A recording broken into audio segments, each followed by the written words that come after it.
చాలా మంది పేషెంట్స్ చాలా కామన్గా అడిగే క్వశ్చన్ ఇది. అంటే వాళ్ళు అయ్యో అనగానే అదొక పెద్ద ట్రీట్మెంట్ లాగా భయపడుతూ ఉంటారు. సో నార్మల్గా ఎలా ఉంటుంది ప్రొసీజర్ అంటే ఒక కపుల్ డే 2కి రమ్మంటాము. డే 2కి వచ్చిన తర్వాత వైఫ్కి స్కాన్ చేస్తాము.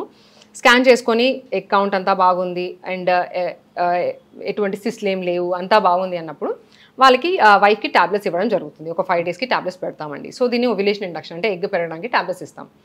సో అలా ఇచ్చిన తర్వాత ఫాలిక్యులర్ ట్రాకింగ్ అనేది చేస్తాం వైఫ్లో. అంటే స్కాన్ చేస్తాము. ఆ స్కాన్ చేసి ఎప్పుడైతే 18 to 20 మిల్లీమీటర్స్ వచ్చింది, దాని బ్లడ్ సప్లై అంతా బాగుంది అన్నప్పుడు ట్రిగర్ షాట్ అనేది ఇవ్వడం జరుగుతుందండి. సో ట్రిగర్ షాట్ ఇప్పుడు ఇచ్చిన తర్వాత 36 to 40 అవర్స్లో మళ్ళీ ఒకసారి పేషెంట్ పిలుచుకుంటాము. ఎగ్ రిలీజ్ అయిందా లేదా కన్ఫర్మ్ చేస్తాం. సో వన్స్ ఎగ్ రిలీజ్ అయింది అన్నప్పుడు మనము ఇంకా ఐఓఐ ప్రొసీజర్ అనేది అడ్వైస్ చేస్తాం ఆ రోజే. సో ఎప్పుడైతే ఎగ్ రిలీజ్ అయిందో ఆ రోజు స్పర్మ్ కూడా అదే హస్బెండ్ కూడా రమ్మని చెప్తాము. హస్బెండ్ స్పర్మ్ ఇస్తారు శాంపిల్.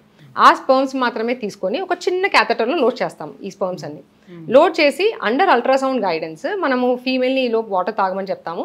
కొంచెం ఎక్స్టెండెడ్ బ్లాడర్లో చూసుకొని మనము స్కాన్ చూసుకుంటూ ఆ క్యాథెటర్ని లోపలికి ఇంట్రడ్యూస్ చేసి ఆ స్పర్మ్స్ అనేవి లోపల యూట్రస్ లోపల డిపాజిట్ చేస్తాం.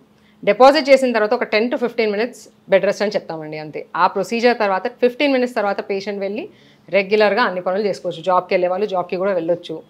ఎటువంటి ఫుడ్ రెస్ట్రిక్షన్స్ ఉండవు.